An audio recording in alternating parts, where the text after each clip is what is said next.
मध्य प्रदेश की विधायिका और कार्यपालिका हमने खत्म कर लिया। अब बारी आती है मध्य प्रदेश में न्यायपालिका की। न्यायपालिका का कार्य क्या होता है? न्यायपालिका का कार्य होता है सरकार की जवाबदेहिता को सुनिश्चित करना, जनता को न्याय दिलाना, यदि उनके अधिकारों का हनन हो रहा है तो उनके अधिकारों को वापस दिलाना, यही कार्य होता है न्यायपालिका का। ठीक है, तो मध्य प्रदेश में इसी उद्देश्य से न्यायपालिका की व्यवस्था जो है उसके अंतर्गत उच्च न्यायालय की स्थापना की गई है। राज्यों के स्तर पर उच्च न्यायालय कार्य करते हैं और केंद्र के स्तर पर हमारा जो सर्वोच्च न्यायालय है वह कार्य करता है। ऐसे कोई मामले जो कि उच्च न्यायालय में नहीं हो पाते, ठीक है, उसका निपटारा उच्च न्यायालय में नहीं हो पाता, तो फिर वह मामला जो है वो सर्वोच्च न्यायालय में जाता है। लेकिन पहले उच्च न्यायालय मतलब किसी भी प्रदेश का प्रमुख होता है उच्च न्यायालय। जो मध्य प्रदेश का उच्च न्यायालय है इसकी स्थापना हुई थी 1 नवंबर, याद रखिएगा 1 नवंबर 1956 को। 1 नवंबर 1956 को मध्य प्रदेश के उच्च न्यायालय की स्थापना की गई थी और इसका मुख्यालय जो है, इसका मुख्यालय कहां पर है? जबलपुर में। तो अगर क्वेश्चन आता है कि मध्य प्रदेश उच्च न्यायालय का मुख्यालय कहां पर है तो इसका आंसर हो जाएगा जबलपुर। ठीक है, तो या फिर उच्च न्यायालय कहां पर है या मुख्यालय कहां पर, अगर कुछ भी आए तो जबलपुर में इसका मुख्यालय है। और इस उच्च न्यायालय के, मध्य प्रदेश के उच्च न्यायालय की 2 खंडपीठें भी हैं, ये भी आपको याद रखनी है। मध्य प्रदेश उच्च न्यायालय की 2 खंडपीठें भी हैं जो कि हैं इंदौर में और ग्वालियर में। ग्वालियर और इंदौर में मध्य प्रदेश के उच्च न्यायालय की 2 खंडपीठें हैं और इनकी स्थापना हुई थी 1969 को। 1969 को उच्च न्यायालय की खंडपीठों की स्थापना की गई थी। तो याद रखेंगे मुख्यालय जो है या मध्य प्रदेश का उच्च न्यायालय, इसकी स्थापना 1956 में की गई थी। फिर कुछ वर्षों के पश्चात इसकी खंडपीठों इंदौर और ग्वालियर में इसके खंडपीठों की स्थापना की गई। कब? 1969 में। आपको कहीं कहीं पर 1968 भी मिलेगा, आप ऑप्शन के अकॉर्डिंग कर लेना। ठीक है, तो 1969 वैसे सही है। तो इंदौर और ग्वालियर में है, जनरली लोग कंफ्यूज हो जाते हैं जब क्वेश्चन आता है और ऑप्शन में दिया होता है भोपाल, तो लोग सोचते हैं चूंकि मध्य प्रदेश की राजधानी भोपाल है इसलिए भोपाल में खंडपीठ अगर मुख्यालय, नहीं तो खंडपीठ तो होगी भोपाल में। तो भोपाल में इससे संबंधित अभी तक कुछ भी नहीं है। तो जो मुख्यालय है वो है जबलपुर में और खंडपीठ इंदौर और ग्वालियर में है। अब हम देख लेते हैं उच्च न्यायालय के न्यायाधीश। उच्च न्यायालय के न्यायाधीश, ठीक है, तो हम सबसे पहले देखेंगे उच्च न्यायालय के पहले न्यायाधीश कौन रहे। जब उच्च न्यायालय की स्थापना हुई थी 1 नवंबर 1956 की स्थिति में, तो उस स्थिति में मध्य प्रदेश के सबसे पहले न्यायाधीश कौन बने? तो ये बने थे जस्टिस मोहम्मद हिदायतुल्ला। कौन बने थे? जस्टिस मोहम्मद हिदायतुल्ला या हिदायतुल्ला। ठीक है, तो पहले मध्य प्रदेश के पहले मुख्य न्यायाधीश कौन थे? या न्यायाधीश नहीं, मुख्य न्यायाधीश लिख लीजिएगा। मध्य प्रदेश के पहले मुख्य न्यायाधीश कौन थे? जस्टिस मोहम्मद हिदायतुल्ला। वर्तमान में कौन है ये याद रखिएगा। वर्तमान मुख्य न्यायाधीश, और जब से मध्य प्रदेश उच्च न्यायालय की स्थापना हुई है, स्थापना से आज तक 24 न्यायाधीश जो है वो बन चुके हैं, मतलब 23 न्यायाधीश बन चुके हैं और 24वें न्यायाधीश अभी अपने कार्यकाल पर है। तो वर्तमान में मुख्य न्यायाधीश है, इनका नंबर क्या है? 24वां। ये भी याद रखिएगा, ये 24वें न्यायाधीश है और इनका नाम है संजय कुमार सेठ। जस्टिस संजय कुमार सेठ। तो यहां से आपका करेंट का क्वेश्चन भी तैयार हो गया। आपका यहाँ पर करंट का भी क्वेश्चन तैयार हो गया। तो वर्तमान में जो मुख्य न्यायाधीश है उनका नाम है जस्टिस संजय कुमार सेठ और ये मध्य प्रदेश उच्च न्यायालय के 24वें मुख्य न्यायाधीश है। संजय कुमार सेठ जी के पहले, इनसे पहले मतलब 23वें, मध्य प्रदेश के 23वें मुख्य न्यायाधीश थे हेमंत गुप्ता जी। हेमंत गुप्ता जी, और अब हेमंत गुप्ता जी का प्रमोशन हो गया है और ये सर्वोच्च न्यायालय के अब न्यायाधीश बन चुके हैं। तो अब हेमंत गुप्ता जी के स्थान पर 24वें न्यायाधीश के रूप में जस्टिस संजय कुमार सेठ जी ने पदभार अपना ग्रहण किया है। नवंबर 2018 में इन्होंने शपथ ली है। टोटल इस हमारे उच्च न्यायालय में अभी वर्तमान में कितने न्यायाधीश है ये भी देख लीजिए। नाम नहीं याद करने हैं आपको सबके। अभी रिकॉर्ड के अनुसार जितना पता चल पाया है उस अनुसार अभी वर्तमान में न्यायाधीशों की कुल संख्या है 35। न्यायाधीशों की कुल संख्या कितनी है? 35, मतलब 35 अभी अन्य न्यायाधीश हैं। तो ये हो गया मध्य प्रदेश के उच्च न्यायालय के बारे में। सारी चीजें लगभग यही चीजें पूछी जाएंगी हमेशा। देखिए मेरे से किसी ने क्वेश्चन किया था कि मैम आप हमेशा लगभग क्यों बोलते हो। मैं इसका आंसर दे देती हूँ। मैं लगभग इसलिए बोलती हूँ क्योंकि एग्जाम में स्पेशली अगर आप व्यापम का पेपर उठाओ तो उसमें कोई क्राइटेरिया फिक्स नहीं होता कि कहाँ से क्वेश्चन पूछा जाता है। अगर आप सबने दिया हो तो आपको पता होगा। अब मध्य प्रदेश में इतने सारे गाँव हैं, किसी एक पर्टिकुलर गांव का नाम याद करना, एक एक करके याद करना, ये चीजें संभव नहीं होती। मैं यहाँ पर लगभग इसीलिए बोलती हूँ कि अगर कुछ ऐसी चीजें आ जाएंगी जो कि आपको बुक्स में भी नहीं मिलती, जो कि आपको मतलब जनरली आपको इजीली नहीं मिल पाती है ना, तो फिर उस स्थिति में मतलब एक क्वेश्चन उठेगा कि मैम ने आपने तो बोला था ये पूरा हो गया और इसके अलावा कोई क्वेश्चन नहीं पूछा जाएगा। इसीलिए मैं हमेशा लगभग बोलती हूँ कि अगर आपके सिलेबस से आएगा, क्राइटेरिया से आएगा, तब तो आपके इससे ज़्यादा क्वेश्चन नहीं बनेंगे। लेकिन अगर क्राइटेरिया से बाहर आएगा, अब एमपी उसमें सिलेबस में एमपी जीके दिया होता है कि सिलेबस में है, लेकिन एमपी जीके का भी कुछ क्राइटेरिया होना चाहिए ना। ऐसे क्वेश्चन पूछता है कि पता नहीं कहाँ से आते हैं, आज तक मुझे खुद नहीं पता चल पाया कि क्वेश्चन कहाँ से पूछे जाते हैं, है ना। कुछ क्वेश्चन ऐसे होते हैं, स्पेशली व्यापम में। अभी तो पीएससी में इतना ज़्यादा नहीं हुआ, कभी व्यापम में होता है। तो इसीलिए मैं हमेशा लगभग बोलती हूँ। तो आपको लगभग का अपना आंसर मिल गया होगा। तो ये हो गया मध्य प्रदेश उच्च न्यायालय।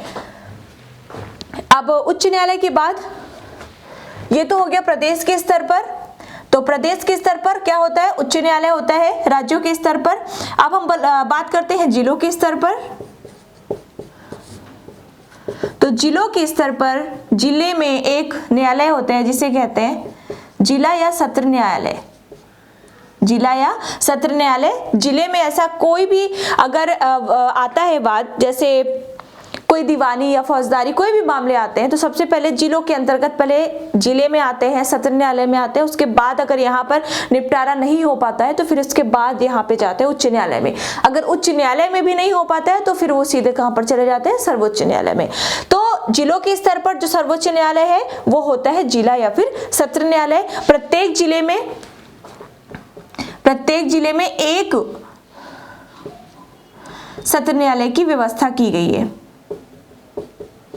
प्रत्येक जिले में एक सत्र न्यायालय की क्या की गई है, व्यवस्था की गई है। जिला न्यायालय या फिर सत्र न्यायालय। जिले का सबसे बड़ा न्यायालय होता है ये, इसे सेशन कोर्ट भी कहते हैं। ये भी याद रखिएगा, इसे ही सेशन कोर्ट भी कहते हैं, सेशन कोर्ट। तो 3 नाम हो गए, एक जिला न्यायालय, दूसरा सत्र न्यायालय और तीसरा सेशन कोर्ट। उसके बाद जो अगला कोर्ट है वो होता है विशेष न्यायालय। क्या होता है, विशेष न्यायालय। आपने खूब नाम सुना होगा, खूब पढ़ा होगा, एक्ट में आपने खूब पढ़ा होगा विशेष न्यायालय, विशेष न्यायालय। ठीक है, तो ये जो विशेष न्यायालय है प्रत्येक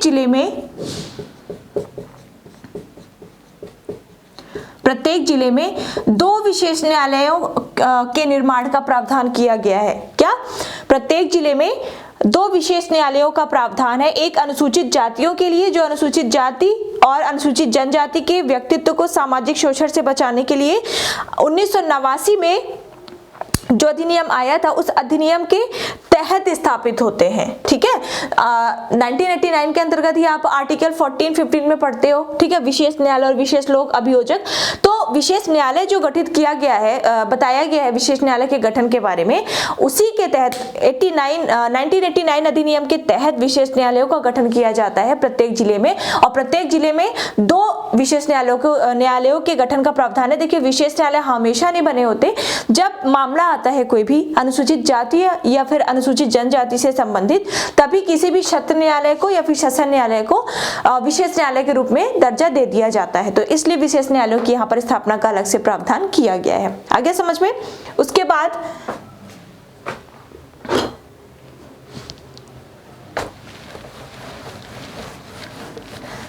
और ये जो विशेष न्यायालय है ये न केवल अनुसूचित जाति और जनजातियों के लिए बल्कि भ्रष्टाचार निवारण के लिए भी, अगर भ्रष्टाचार हो रहा है, किसी आम जनता या फिर आम नागरिक के साथ कोई भ्रष्टाचार किया गया है ना, तो भ्रष्टाचार निवारण के लिए भी विशेष न्यायालय की स्थापना की जा सकती है। विशेष न्यायालय। उसके बाद एक होता है राजस्व न्यायालय, शायद आप नहीं जानते होंगे। उसके बाद स्थापित किया जाता है राजस्व न्यायालय। कितने न्यायालय देखे आपने? एक उच्च न्यायालय देखा आपने, उसके बाद आपने जिला एवं सत्र न्यायालय देखा, उसके बाद आपने विशेष न्यायालय देखा। अब आता है राजस्व न्यायालय। राजस्व का मतलब क्या है कि अगर कोई दीवानी मामले आएंगे, दीवानी का मतलब है भूमि विवाद से संबंधित यदि कोई मामले आते हैं तो उन मामलों को निपटाने के लिए अलग से राजस्व न्यायालय की वहां पर व्यवस्था की जाती है। और जो राजस्व न्यायालय है इसका मुख्यालय याद रखिएगा, राजस्व न्यायालय का मुख्यालय है ग्वालियर में। कहां पर है? राजस्व न्यायालय का मुख्यालय है ग्वालियर में।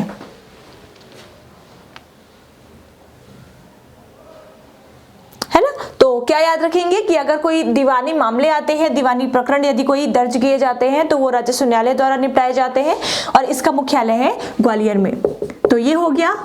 फिर से मैं एक बार रिपीट करवाती हूँ। आपने पढ़ा उच्च न्यायालय, उसके बाद पढ़ा जिला एवं सत्र न्यायालय जो कि जिलों के स्तर पर होता है, उसके बाद आपने पढ़ा विशेष न्यायालय। प्रत्येक जिले में 2 तरह के विशेष न्यायालय बनाए जा सकते हैं, पहले जो कि SC ST के विवादों को निपटाने के लिए होते हैं और दूसरे जो भ्रष्टाचार के मामले को निपटाने के लिए होते हैं। और विशेष न्यायालय को कैसे बनाया जाता है? जब कोई मामला आता है उस मामले के त्वरित निपटान के लिए किसी भी जिला एवं या सत्र न्यायालय को विशेष न्यायालय के रूप में गठित किया जा सकता है। उसके बाद आपने देखा राजस्व न्यायालय। राजस्व न्यायालय कैसा न्यायालय है? जिसमें कोई दीवानी मामले यदि आते, कोई भूमि संबंधी यदि कोई प्रकरण दर्ज किया जाता है तो राजस्व न्यायालय के द्वारा निपटाया जाएगा और इसका मुख्यालय है ग्वालियर में। उसके बाद जो अगला न्यायालय है उसे कहा जाता है फास्ट ट्रैक कोर्ट। क्या कहा जाता है? Fast track court. Fast track court की स्थापना कब हुई थी ये आप याद रखेंगे सबसे पहले। तो इसकी शुरुआत हुई थी 1 अप्रैल 2001 से। मध्य प्रदेश में इसकी शुरुआत हुई थी फास्ट ट्रैक कोर्ट की 1 अप्रैल 2001 से। ये पूछा जाता है। और वर्तमान में फास्ट ट्रैक कोर्टों की संख्या है 85। तो वर्तमान में 85 फास्ट ट्रैक कोर्ट है और इसकी स्थापना हुई थी 1 अप्रैल 2001 को। अब यहाँ पर बात ये आती है कि आखिर ये बनाए क्यों जाते हैं? तो यहाँ पे क्या लिखा हुआ है? फास्ट लिखा हुआ है। तो इसका सीधा सा क्या मतलब है कि किसी भी मामले, लंबित पड़े मामले जो कि लंबित पड़ा हुआ है, जिसके बारे में अभी कोई निर्णय नहीं आया है बहुत काफी दिनों से, तो उन मामलों के त्वरित निपटान के लिए, उन मामलों के त्वरित निपटान के लिए बनाई गई है फास्ट ट्रैक कोर्ट। और फास्ट ट्रैक कोर्ट में सबसे पहले 2 वर्षों जो ऐसे मामले जो 2 वर्षों से अधिक से चले आ रहे हैं, है ना, 2 वर्षों से अधिक समय से लंबित चले आ रहे हैं, तो ऐसे मामलों को यहाँ पर सबसे पहले निपटाया जाता है। उसके बाद फिर जो भी लंबित पड़े मामले हैं उनको निपटाया जाता है। तो याद रखिएगा फास्ट ट्रैक कोर्ट की स्थापना हुई थी 1 अप्रैल 2001 को और इसकी संख्या कितनी है मध्य प्रदेश में? 85।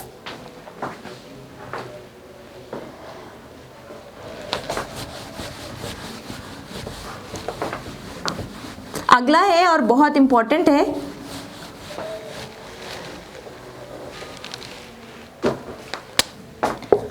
काफी इंपॉर्टेंट है ये, कितने भी स्टार लगा लीजिए। ग्राम न्यायालय। ग्राम न्यायालय, है ना। तो यहाँ पर पहले ये समझिए कि ग्राम न्यायालय का कार्य क्या होता है, उद्देश्य क्या होता है इसका। अगर ग्रामीण स्तर पर, ग्राम पंचायतों के स्तर पर यदि कोई ऐसे मामले आते हैं, छोटे मोटे मामले यदि आते हैं, तो उन मामलों को, छोटे मोटे मामलों को हम डायरेक्ट उच्च न्यायालय तक तो नहीं ले जा सकते या फिर शासन न्यायालय तक तो नहीं ले जा सकते। तो इस कारण से उच्च न्यायालयों को ग्रामीण स्तर पर, छोटे छोटे जो मामले आते हैं, चाहे वो फौजदारी ही क्यों ना हो, चाहे वो दीवानी ही क्यों ना हो, यहाँ पर भी एक क्राइटेरिया है। यदि दीवानी मामले हैं तो वो दीवानी मामले जो है ये 20,000 रुपए तक के होने चाहिए। 20,000 रुपए तक के ये मामले होने चाहिए। और यदि कोई फौजदारी मामले है, यदि कोई फौजदारी मामला है और यदि उसमें 2 वर्ष से कम की कोई सजा का प्रावधान है ना, यदि 2 वर्ष से कम की सजा का कोई प्रावधान है तो वह जो मामले हैं वो ग्राम न्यायालय के द्वारा ही निपटाए जाते हैं। आगे समझ में, फिर से बताती हूँ, यदि ऐसे कोई मामले हैं, दीवानी मामले यदि कोई ऐसे हैं जिनमें 20,000 से या 20,000 या फिर 20,000 से कम का कोई मामला है, तो फिर ये मामला ग्राम न्यायालय में निपटाया जाएगा। यदि 20,000 से अधिक का कोई मामला है तो फिर ये जाएगा जो सेशन कोर्ट है वहां पर। यदि कोई फौजदारी मामला जिनमें जो सजा है ये 2 वर्ष से कम हो रही है या 2 वर्ष हो रही है तो उस मामले को भी ग्राम न्यायालय में निपटाया जाएगा। यदि 2 वर्ष से अधिक हो रही है तो फिर वो सीधे कहां पर जाएगा, सशन न्यायालय में जाएगा। आगे समझ में, तो यही कार्य होता है, यही उद्देश्य होता है ग्राम न्यायालयों का, उसके ग्रामीण स्तर पर। और 10 या अधिक ग्राम पंचायतों का एक वृत्त होता है ना। 10 या 10 से अधिक 10, 15, 20 ग्राम पंचायतों का एक वृत्त होता है और उस वृत्त में एक ग्राम न्यायालय की स्थापना की जाती है। प्रत्येक ग्राम पंचायत में नहीं, मतलब एक सर्कल होता है, 10 या 10 से अधिक ग्राम पंचायतों का एक वृत्त होता है और वहां पर 10 या 10 से अधिक ग्राम पंचायतों के मध्य एक ग्राम न्यायालय की स्थापना की जाती है। और मैंने आपको मामले बताए ही कि कैसे कैसे मामलों का यहाँ पर निपटारा किया जाता है, क्योंकि छोटे मोटे मामलों, क्योंकि न्यायालयों में, उच्च न्यायालयों में, सर्वोच्च न्यायालयों में, सेशन न्यायालयों में खुद इतने ज्यादा केस पेंडिंग पड़े होते हैं कि छोटे छोटे मामलों को वहां पर निपटाने के लिए फिर लंबित हो जाते हैं वो जो मामले होते हैं। तो इस वजह से ग्राम न्यायालयों की स्थापना की गई है। ठीक है, अब ग्राम न्यायालयों की स्थापना कब की गई है? तो ग्राम न्यायालयों की स्थापना मध्य प्रदेश के अंतर्गत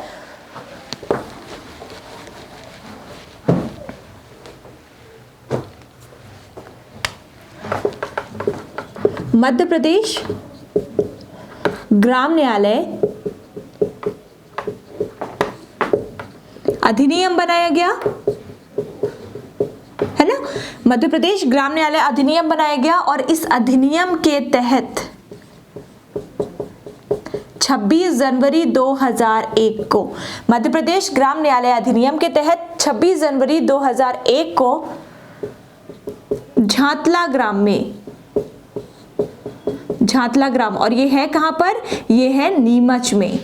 झातला कहां पर है? नीमच में। तो मध्य प्रदेश ग्राम न्यायालय अधिनियम के अंतर्गत 26 जनवरी 2001 को झातला ग्राम जो कि है नीमच में, यहां पर सबसे पहले ग्राम न्यायालय की स्थापना की गई। तो अगर पूछा जाता है कि मध्य प्रदेश का पहला ग्राम न्यायालय कहां पर बनाया गया था, तो ये बनाया गया था झातला ग्राम जो कि नीमच में है। और अक्सर डेट भी पूछी जाती है, तो 26 जनवरी 2001 को पहला ग्राम न्यायालय मध्य प्रदेश का बनाया गया था। तो ये हो गया। उसके बाद अगर केंद्र योजना के हिसाब से देखा जाए, केंद्र स्तर की बात की जाए, केंद्र सरकार ने भी ये योजना शुरू की है। तो केंद्र योजना के अंतर्गत मध्य प्रदेश में पहला जो ग्राम न्यायालय बना, दोनों याद रखने हैं, काफी इंपॉर्टेंट है, वो बनता है 2 अक्टूबर 2009 को। 2 अक्टूबर 2009 को। और ये कहां पर बनता है? ये बनता है बैरसिया में, और बैरसिया है भोपाल में। ठीक है, ये बनता है बैरसिया में, और बैरसिया कहां पर है? भोपाल में। तो देखिए 2 क्वेश्चन तैयार होते हैं, 2 क्या 4 क्वेश्चन तैयार होते हैं। तो अगर यह पूछा जाता है कि केंद्र की योजना के अंतर्गत मध्य प्रदेश का पहला जो ग्राम न्यायालय था वो कहां पर स्थापित किया गया या कब स्थापित किया गया, तो केंद्र की योजना के अंतर्गत मध्य प्रदेश का पहला ग्राम न्यायालय 2 अक्टूबर 2009 को बैरसिया ग्राम जो कि भोपाल में है वहां पर स्थापित किया गया था। अगर मध्य प्रदेश सरकार के अंतर्गत या फिर मध्य प्रदेश के अंतर्गत पहला कहां पर स्थापित किया गया ग्राम न्यायालय, तो ये हो जाएगा इसका आंसर झातला ग्राम जो कि है नीमच में, और ये स्थापित हुआ था 26 जनवरी 2001 को। तो मध्य प्रदेश सरकार जो अधिनियम बनाई थी उसके अंतर्गत मध्य प्रदेश में पहले स्थापित हुआ था, और जो केंद्र सरकार के द्वारा बनाई गई थी योजना, उसकी योजना के तहत मध्य प्रदेश, मतलब केंद्र ने बाद में बनाया था, मध्य प्रदेश ने पहले बना लिया था। आगे समझ में? तो चलिए हो गया।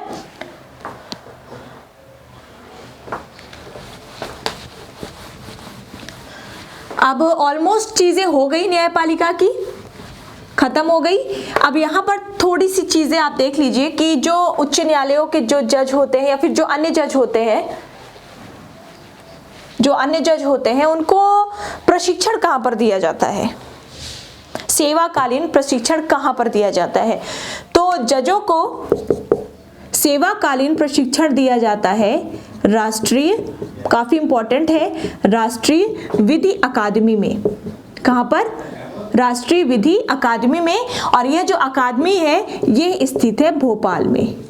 कहां पर स्थित है? यह स्थित है भोपाल में। और इसकी स्थापना वर्ष भी अगर याद रख सकते हो तो रख लेना, इसकी स्थापना हुई थी वर्ष 2002 में। ठीक है, तो राष्ट्रीय विधि अकादमी जहां पर जजों को सेवाकालीन प्रशिक्षण दिया जाता है, उसकी स्थापना हुई थी भोपाल में। और कब हुई थी? वर्ष 2002 में हुई थी। तो इस तरह से आपकी न्यायपालिका हो जाती है कंप्लीट। इससे ज्यादा सवाल न्यायपालिका में अभी तक तो नहीं बने हैं और आगे भी आशा यही है कि ना बने। अब न्यायपालिका के बाद, अब चूंकि यहाँ पर प्रशिक्षण की बात आ ही गई है, तो हम कुछ प्रशिक्षण केंद्र देख लेते हैं।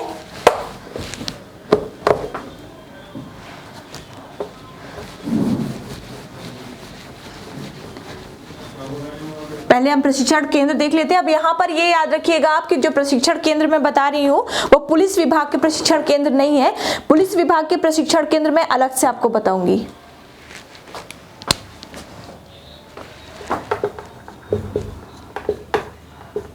प्रशिक्षण केंद्र या फिर प्रशिक्षण संस्थान, ओके, काफी इंटरेस्टिंग है। यदि आप पीएससी की तैयारी कर रहे हो और पीएससी की तैयारी में आपकी टॉप रैंक, अच्छी रैंक आती है आपकी, तो अच्छी रैंक आने के बाद आप क्या बन जाओगे? डीसी बन जाओगे, डिप्टी कलेक्टर बन जाओगे। और आप फिर उसके बाद ट्रेनिंग के लिए कहाँ पर जाओगे? ट्रेनिंग के लिए जाते हैं ना, तो ट्रेनिंग के लिए आप कहाँ पर जाओगे? तो प्रशिक्षण के लिए, मतलब ट्रेनिंग या प्रशिक्षण, तो आप ट्रेनिंग के लिए जाओगे नरोन्ना प्रशासनिक अकादमी में। याद रखिएगा, ठीक है। अगर आप डिप्टी कलेक्टर बन जाते हो तो आपकी ट्रेनिंग होगी नरोन्ना प्रशासनिक अकादमी में और आपको जाना पड़ेगा भोपाल। मतलब क्या है कि नरोन्ना प्रशासनिक अकादमी कहाँ पर है? भोपाल में है। उसके बाद महिला एवं बाल विकास संस्थान, महिला एवं बाल विकास संस्थान है ना। तो इस डिपार्टमेंट के अंतर्गत यदि कोई किसी का सिलेक्शन होता है या फिर कोई अधिकारी बनता है, तो वह जो व्यक्ति है वो जाएगा प्रशिक्षण लेने या ट्रेनिंग लेने बैतूल में। तो आगे समझ में, नरोन्ना प्रशासनिक अकादमी कहाँ पर है? भोपाल में। महिला एवं बाल विकास संस्थान कहाँ पर है? बैतूल में। उसके बाद अगर आप रेंजर बन जाते हो, एक एमपीपीएससी के साथ, एमपीपीएससी का जिस दिन आपका प्रीलिम्स एग्जाम होता है उसी के साथ आपका एक फॉरेस्ट का भी एग्जाम होता है, और अगर उसमें आपकी अच्छी रैंक लगती है तो आप रेंजर बनते हो। ठीक है, सुना होगा आपने, वन विभाग की काफी अच्छी पोस्ट होती है। अब ये जो रेंजर अगर आप बनोगे तो बनने के बाद आप कहाँ पर ट्रेनिंग करने जाओगे, मैं ये बता रही हूँ। तो रेंजर प्रशिक्षण संस्थान ये है बालाघाट में। कहां पर है? बालाघाट में। और रेंजर प्रशिक्षण संस्थान वनराजिक महाविद्यालय है वहां पर, और वहीं पर प्रशिक्षण संस्थान दिया जाता है, उसे कहा ही जाता है वनराजिक महाविद्यालय। और ये स्थित कहां पर है? बालाघाट में। बालाघाट में बहुत जंगल है, इस तरह से याद रखिएगा कि रेंजर प्रशिक्षण संस्थान कहां पर है या वनराजिक महाविद्यालय कहां पर है? बालाघाट में। उसके बाद ग्रामीण विकास संस्थान,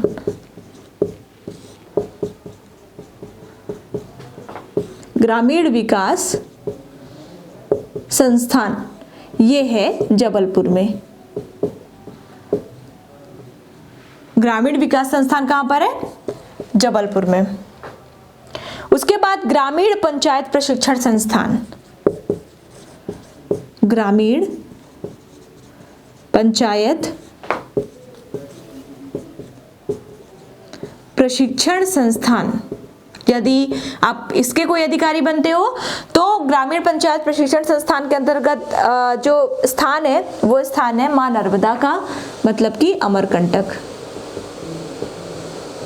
तो आप चले जाओगे कहां पर? अमरकंटक का हिल स्टेशन में, और वहां पर आप अपनी ट्रेनिंग लोगे। काफी इंटरेस्टिंग लगेगा आपको, मैं याद रखने के लिए बता रही हूँ इस तरह से। ठीक है, तो ग्रामीण पंचायत प्रशिक्षण संस्थान कहां पर है? अमरकंटक में। आप कैसे याद रखना कि आप हिल स्टेशन जाओगे, हिल स्टेशन मतलब अमरकंटक जाओगे और वहां पर आप बैठ के क्या करोगे? पंचायत करोगे। ठीक है, ये हमारी पर्सनल लैंग्वेज में कहा जाता है पंचायत करोगे। ठीक है, तो इस तरह से आप याद रख लेना।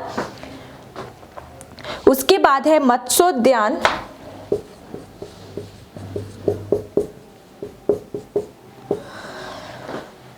प्रशिक्षण संस्थान,